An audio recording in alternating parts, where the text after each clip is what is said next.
Bom dia, bom dia, bom dia para você, graça e paz. Cá estamos nós mais um dia para meditar na palavra de Deus. Esse é o Sim Diário e para hoje a gente só precisa dizer sim.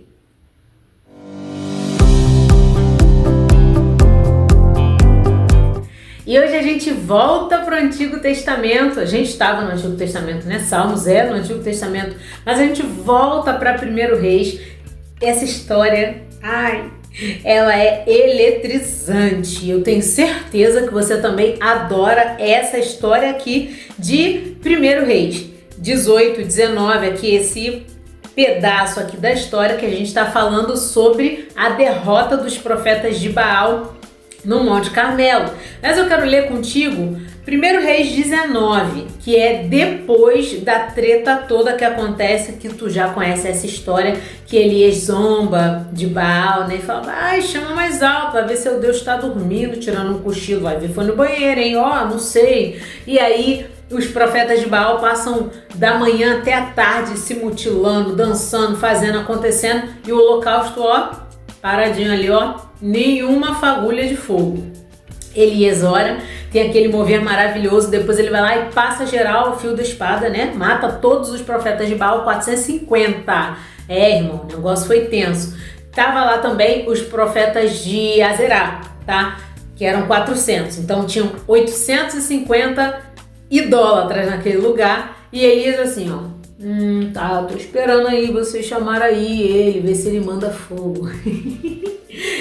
Eu amo esse texto. Mas depois de todo esse lelelê, depois que ele mata os profetas de Baal, depois disso tudo, terrível, Jezabel fica irada, porque Acabe mimizento vai lá e conta tudo pra ela, Elias matou os profetas, hein? Não sei o que. Aí, vou ler pra você, vamos lá. 1 Reis 19, nós vamos ler o capítulo inteiro, ele é pequenininho, tá? Vamos lá.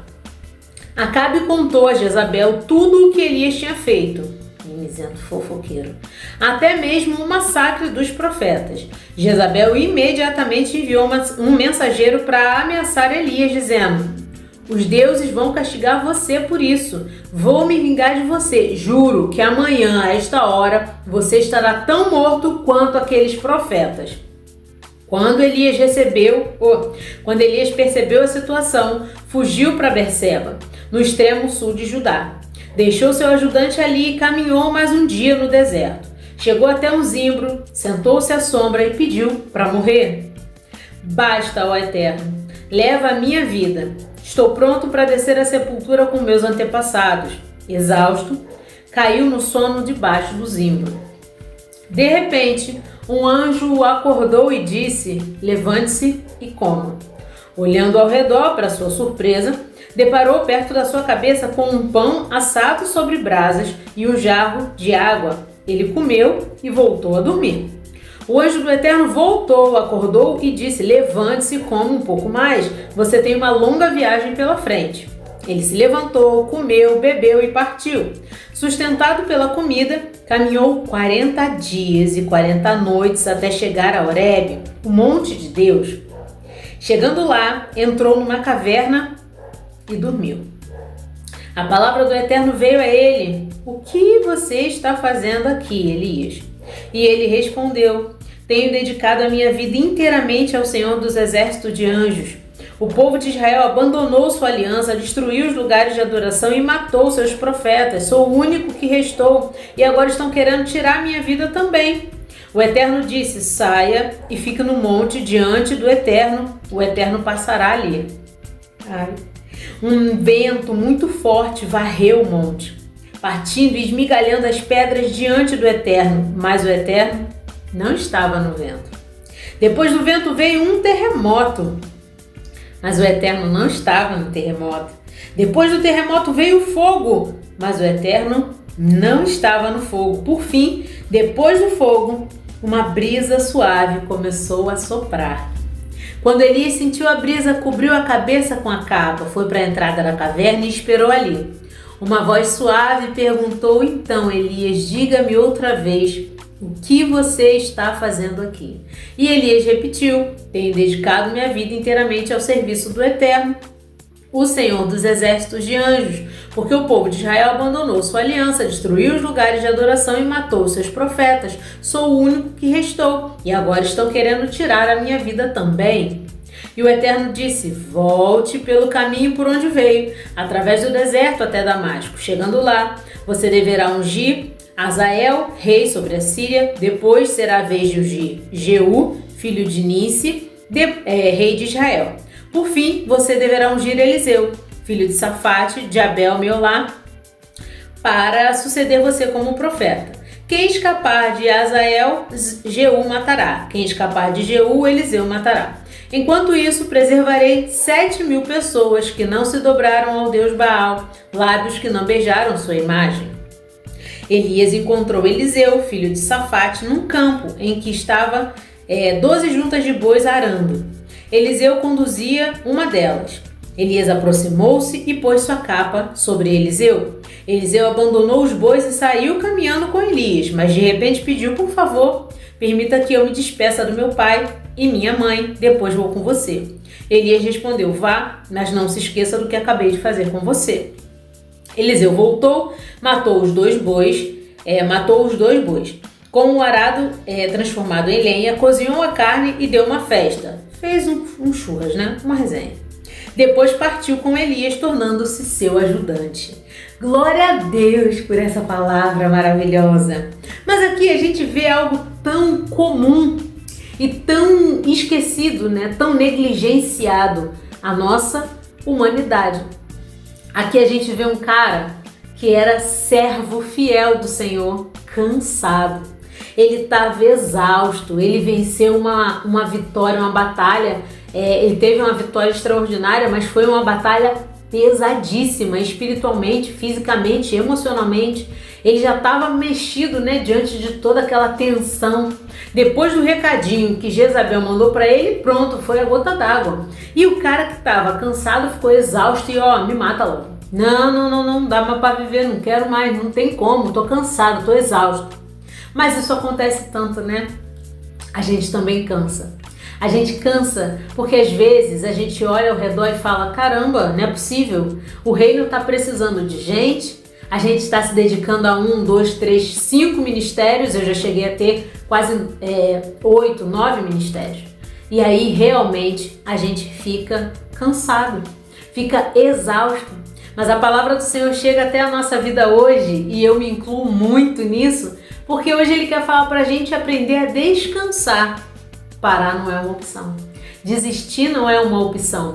Percebe aqui, ele estava entendendo de verdade o momento de Elias. Ele sempre vai entender os nossos momentos, nossas fraquezas, nossos questionamentos, porque é difícil, é desafiador sermos servos fiéis do Senhor nesse mundo. Mesmo dentro da igreja, nós esbarramos com pessoas que carregam o mundo dentro de si. Então, comportamentos e atitudes do mundo acabam acontecendo dentro da igreja, como egoísmo, inveja, trapaça, traições, o quê? Muita coisa. Eu posso falar, você, se não for da igreja, não pode não. Só quem pode falar é a gente. Mas por que isso acontece? Porque na igreja tinha que ser só santo. Não. Igreja, ela é um lugar que cura pessoas. Então ali existem muitas pessoas feridas, muitas pessoas machucadas, que entenderam que ali é um lugar de cura. Mas ainda assim, são pessoas. E pessoas com pessoas acabam tendo suas diferenças, dissensões. E é complicado mesmo. Mas aqui hoje o texto vem dizer pra gente que há um lugar onde a gente descansa e encontra entendimento. Você acha o quê? Que Deus olhou para Elias e falou: vacilão, seu fracote? Claro que não. Eu acabei de ler para você. Manda um anjo, vai lá cuidar do meu filho. Vai cuidar, vai lá. Leva pão quente para ele, leva água. Um Deus provedor, um Deus zeloso, um Deus que cuida. Por quê? Porque cada um de nós somos muito, muito importantes para o reino de Deus. Temos capacidades, dons, talentos que são únicos, inerentes só à nossa pessoa. Deus nos fez com uma exclusividade absurda. As nossas digitais, Ele conseguiu colocar uma em cada dedo da nossa mão e de cada habitante do planeta. Ele conseguiu fazer uma íris o cortinho dos nossos olhos, se você não sabe, saiba agora. É exclusivamente seu. Você imagina o cuidado, o esmero que o Senhor tem com a sua criação, mas ainda quando nós nos tornamos filhos através de Cristo Jesus, nosso irmão mais velho. Então ele tem todo um cuidado, ele consegue entender, ele tem essa empatia, eu adoro esse sinal da Libras. Ele tem essa empatia com cada um de nós e entender os nossos momentos, nossas estações. Não somos super-heróis, não somos de ferro. Muitas vezes, se não tem quem pegue o fardo, né? Quem ajude a gente. Agora eu me lembrei de Arão e Ur, ajudando Moisés ali a manter as mãos levantadas, porque o povo estava em batalha. Agora eu não lembro qual era o exército, depois eu coloco aqui. Mas o povo de Israel, que não era um exército, né? Eles tinham acabado de sair do Egito, todo mundo escravo ali, e eles têm que entrar nessa batalha. Mas quando Moisés levantava a mão, o povo prevalecia, o povo de Deus, né? O povo de Israel. Mas ele estava velhinho, cansado, então as mãos dele começaram a cansar. E quando ele abaixava a mão, o povo de Israel perdia. Ele levantava a mão, o pessoal começava a vencer. O que Arão e Ur viram? Opa, ele precisa de ajuda.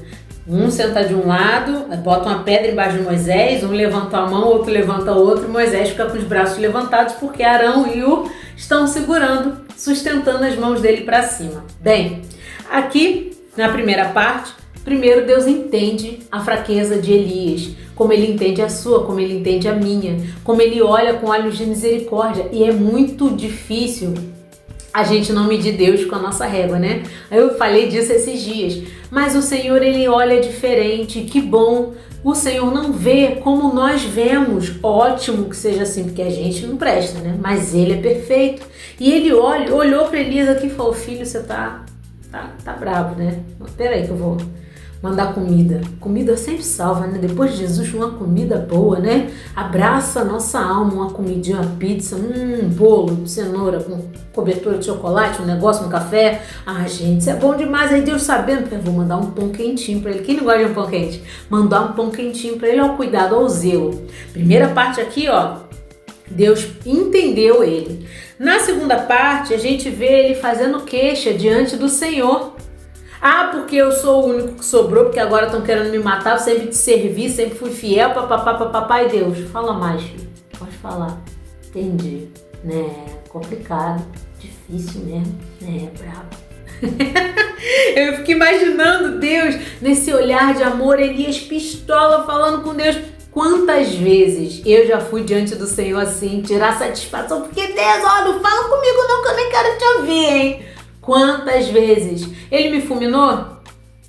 Tô eu aqui para contar esse testemunho para tu. Eu fico imaginando ele rindo da minha cara, essa garota, olha, só que bonitinha, fazendo uma criação, eita.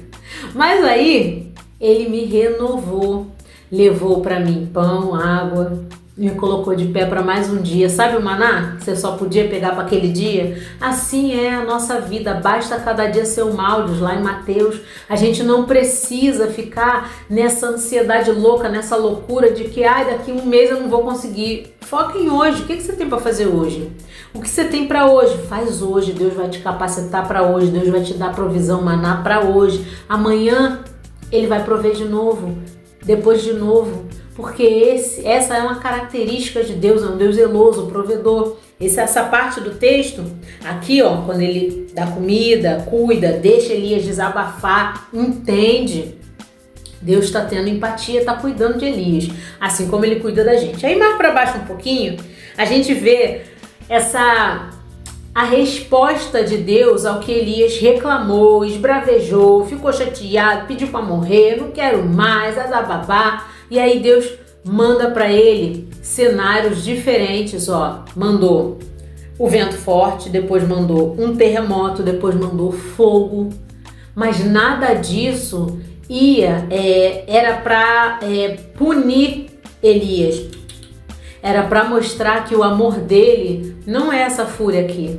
O amor de Deus não tem... a resposta de Deus às nossas reclamações, às nossas debilidades, é na brisa suave. O amor dele nos envolve nessa brisa. Quando Elias sentiu a brisa, cobriu a cabeça com a capa, foi para a entrada da caverna e uma voz suave Nosso Deus não grita, é uma voz suave. E aí Elias começou a sentir aquela paz. E aí o Senhor pergunta: o que você está fazendo mesmo aí? Para tu ver como ele se importa. Ele pergunta 2 vezes, ele quer ouvir 2 vezes as queixas de Elias. E aí Elias desabafa de novo e ele: filho, olha só, deixa eu te falar um negócio. Levanta daí, volta. Porque agora eu já te alimentei, já te dei de beber, já te dei descanso, tá? Já entendi teu momento, já tô ciente, mas eu preciso de você.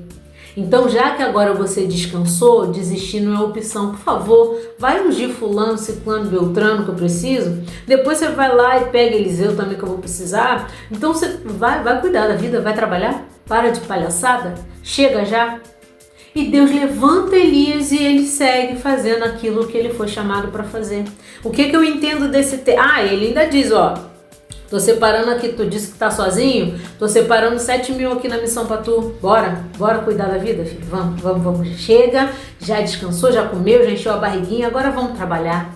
E é sobre isso. Ele dá o tempo de descanso, mas ele conta comigo e com você. Precisar da gente, ele não precisa não, ele é onisciente, ele é onipresente, ele é todo poderoso, ele pode todas as coisas, mas ele conta conosco. E hoje esse devocional chega para te lembrar que somos seres humanos, que somos limitados, que ficamos cansados de vez em quando, mas que o Senhor sempre pode e vai nos renovar quando nós aprendermos a ser cuidados. Eu tenho grande dificuldade, onde a confissão há perdão, viu? Vai me perdoando aí. Eu tenho muita dificuldade em descansar, em abrir mão do controle, em deixar que o Senhor faça toda a gestão do que eu sou, do que eu preciso. Eu tenho, confesso. Mas esse texto chegou para me dizer que eu preciso. Eu preciso aprender a descansar quando eu estou muito cansada. Eu preciso entender que o reino, ele conta com cada peça, como um jogo de xadrez. Cada um de nós é relevante, é importante. O reino precisa de mim, precisa de você, precisava de Elias na sua função. Então aprenda, desistir nunca será uma opção, porque o Senhor sempre vai nos capacitar. Aprenda a descansar. Então, para hoje eu quero muito que você entenda que Deus não condenou Elias pelo seu desespero, muito pelo contrário. Deus o acolheu, o fortaleceu e disse para ele: filhão, preciso de tu, vai lá, cuida das coisas que eu preciso que você cuide enquanto eu cuido de você. Assim ele faz comigo e contigo no dia de hoje. Aprenda desacelera, leva para o Senhor suas reclamações, fala com ele, seja sincero, joga limpo. Mas aprenda, ele fala mansamente para te dar essa paz, para te dar essa calma, para renovar as suas forças e para suprir as suas necessidades humanas, porque ele entende a sua humanidade. Foi ele que te fez. Também quero que você entenda que às vezes a gente espera que Deus responda nossos mimimi com manifestações grandiosas, com fogo, com terremoto, com nananã, quando na verdade o auxílio do Senhor, a paz que a gente precisa, o maná que a gente precisa para continuar, tá naquela voz suave, tá na brisa. Aprenda a ter sensibilidade para ouvir a direção que o Senhor tem para você. Ele tinha uma direção para Elias, ele tem uma direção para as nossas vidas, mas no barulho da nossa confusão a gente não vai conseguir ouvi-lo. Por isso a necessidade do descanso e de ter sensibilidade, buscar a sensibilidade para ouvir a voz mansa do Senhor que sopra na brisa, que nos traz paz, a paz que excede todo o entendimento. E por último, mas não menos importante, eu quero que você entenda que o isolamento, ele faz com que a nossa visão fique distorcida. Deus mostra para Elias que ele devia descansar sim, não se isolar, porque o reino precisa continuar. Existe uma missão que nos é entregue e o Senhor entende nossas limitações, mas nos capacita para vencer as nossas dificuldades. Senhor, muito obrigado por essa palavra, muito obrigado por essa mensagem que chega aos nossos corações, dizendo para a gente descansar. onde desistir não é uma opção, porque o teu reino conta com cada um de nós, somos todos relevantes para o teu reino e não podemos parar no meio do caminho, porque o teu reino precisa da nossa mão de obra, do nosso empenho, da nossa dedicação. Senhor, siga nos capacitando para fazer aquilo que o Senhor nos ordenou, Pai, para que possamos cumprir com obediência, diligência, tudo aquilo que o Senhor colocou nas nossas mãos. Papai, nos ajuda a não desistir, faça como o Senhor fez com Elias, fortaleça, alimente, entenda, compreenda, Pai, responda com a brisa suave soprando em nossos corações, Pai. Muito obrigado por essa palavra que nos enche de conforto e paz na alma, que abraça, Senhor, as nossas dificuldades humanas, que entende as nossas debilidades e nos capacita mais um dia para seguir. Muito obrigada por isso. Guarda-nos nesse dia, guarde a nossa casa, nossos filhos e filhas, esposos e esposas e livra-nos do mal. Nos abençoa com a tua presença, papai, nós precisamos de ti. No nome santo, poderoso, lindo e doce de Jesus, eu oro e agradeço. Amém, amém. Mas se hoje for muito difícil, tudo bem. Amanhã a gente está aqui para dizer sim de novo. E se esse vídeo falou com você, compartilhe. Fiquem com Deus e até o nosso próximo encontro. Tchau!